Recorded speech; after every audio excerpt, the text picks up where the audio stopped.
तीन प्रश्न। बहुत पुरानी बात है। किसी नगर में रमेश नाम का एक नवयुवक रहता था। बेचारे के माँ बाप स्वर्ग से सिधार चुके थे। गरीब होने के कारण उसके पास अपने खेत भी नहीं थे। औरों के खेतों में वह दिन भर छोटे मोटे काम करता और बदले में खाने के लिए आटा चावल ले आता। घर आकर वह अपना भोजन तैयार करता और खा पी कर सो जाता। जीवन ऐसे ही संघर्षपूर्ण था।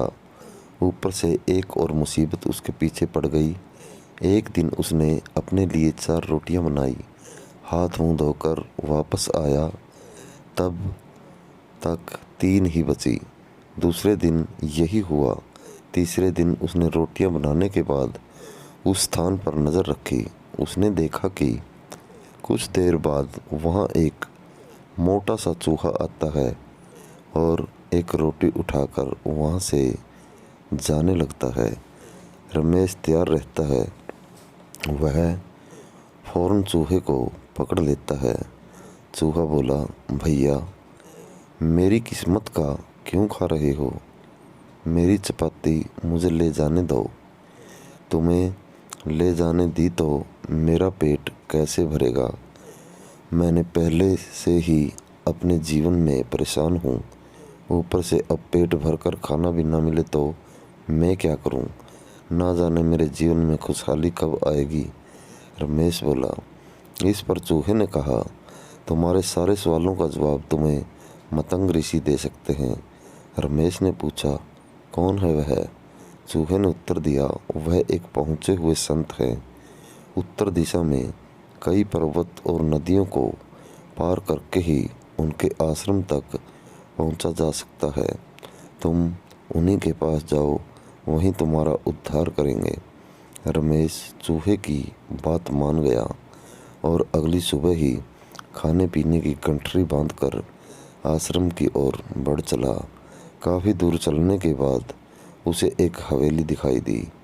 रमेश वहां गया और रात भर के लिए शरण मांगी।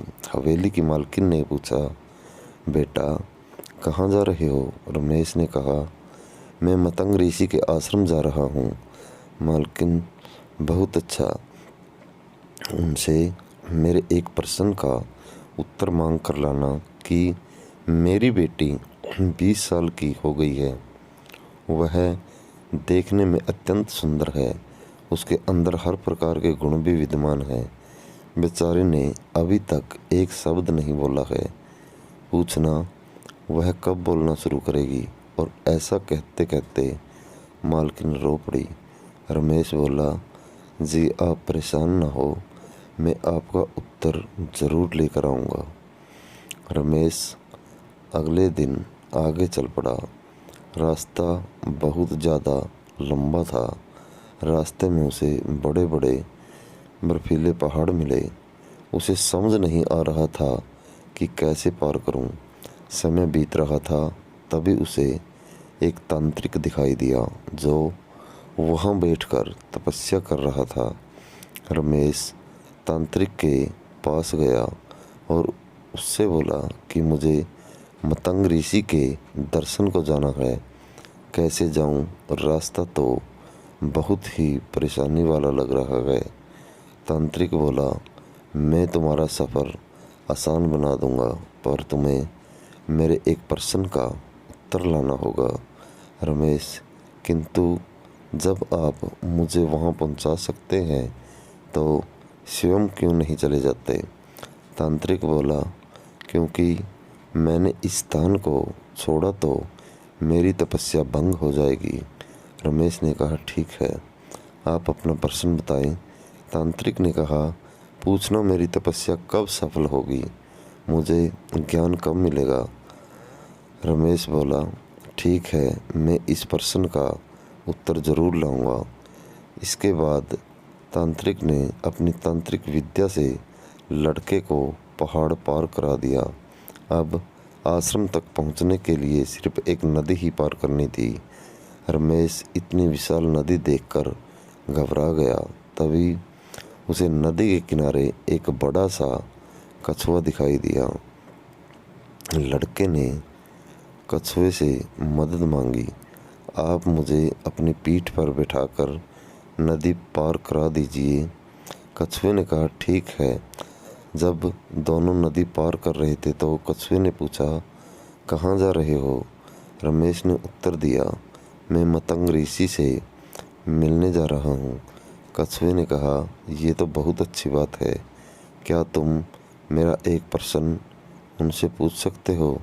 रमेश बोला, अपना प्रश्न बताइए। कछुए ने कहा, मैं एक असाधारण कछुआ हूँ जो समय आने पर ड्रैगन बन सकता हूँ। मैं 600 सालों से मैं इसी नदी में हूँ और ड्रैगन बनने की कोशिश कर रहा हूँ। मैं ड्रैगन कब बनूँगा, बस यही पूछ करके आना। नदी पार करके कुछ दूर जाने पर मतंग ऋषि का आश्रम दिखाई देने लगा। आश्रम में प्रवेश करने पर शिष्यों ने रमेश का स्वागत किया। संध्या समय ऋषि ने रमेश को दर्शन दिए और बोले, पुत्र, मैं तुम्हारे किन्हीं भी 3 प्रश्नों का उत्तर दे सकता हूँ। पूछो अपने प्रश्न। रमेश असमंजस में फंस गया कि वह अपना प्रश्न पूछे या उसकी मदद करने वाली मालकिन, तांत्रिक और कछुए की। वह अपना प्रश्न पूछना चाहता था, पर उसने सोचा कि उसे मुसीबत में मदद करने वाले लोगों का उपकार नहीं भूलना चाहिए। उसे ये नहीं भूलना चाहिए कि उसने उन लोगों से उनके प्रश्नों के उत्तर लाने का वादा किया है। उसी पल उसने निश्चय किया कि वह खूब मेहनत करेगा और अपनी ज़िंदगी बदल देगा। लेकिन इस समय उन 3 लोगों की ज़िंदगी में बदलाव लाना ज़रूरी है, और यही सोचते सोचते उसने ऋषि से पूछा, हवेली के मालिक की बेटी कब बोलेगी? ऋषि ने कहा, जैसे ही उसका विवाह होगा वह बोलना शुरू कर देगी। रमेश, तांत्रिक को मोक्ष कब प्राप्त होगा? ऋषि ने कहा, जब वह अपनी तांत्रिक विद्या का मोह छोड़ उसे किसी और को दे देगा, तब उसे ज्ञान की प्राप्ति हो जाएगी। रमेश ने कहा, वह कछुआ ड्रैगन कब बनेगा? ऋषि ने कहा, जिस दिन उसने अपना कवच उतार दिया वह ड्रैगन बन जाएगा। रमेश ऋषि से उत्तर जानकर बहुत प्रसन्न हुआ। अगली सुबह वह ऋषि का चरण स्पर्श कर वहाँ से प्रस्थान कर गया। वापस रास्ते में कछुआ मिला। उसने रमेश को नदी पार करा दी और अपने प्रश्न के बारे में पूछा। तब रमेश ने कछुए से कहा कि भैया, अगर तुम अपना कवच उतार दो तो तुम ड्रैगन बन जाओगे। कछुए ने जैसे ही कवच उतारा उसमें से ढेरों मोती झड़ने लगे। कछुए ने वे सारे मोती रमेश को दे दिए और कुछ ही पलों में ड्रैगन में बदल गया। उसकी खुशी का ठिकाना नहीं रहा।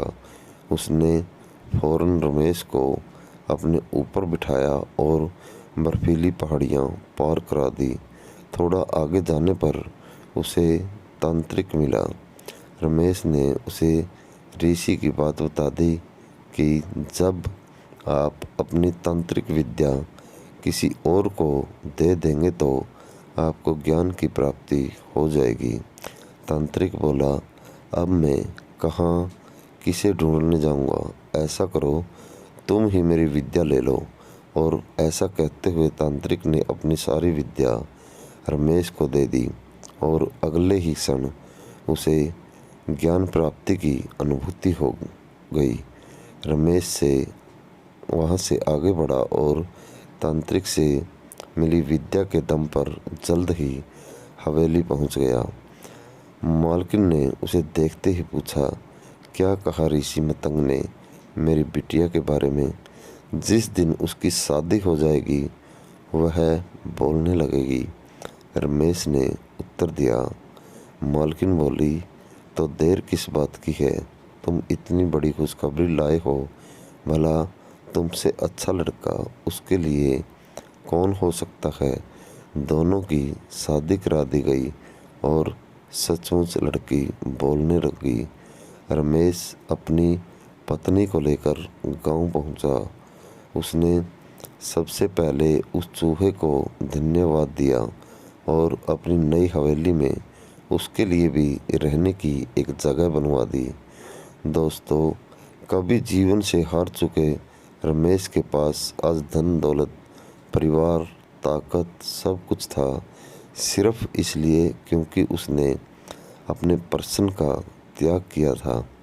उसने खुद से पहले दूसरों के बारे में सोचा था और यही जीवन में कामयाब होने का फार्मूला है। ये मत पूछिए कि औरों ने आपके लिए क्या किया, ये सोचिए कि आपने औरों के लिए क्या किया।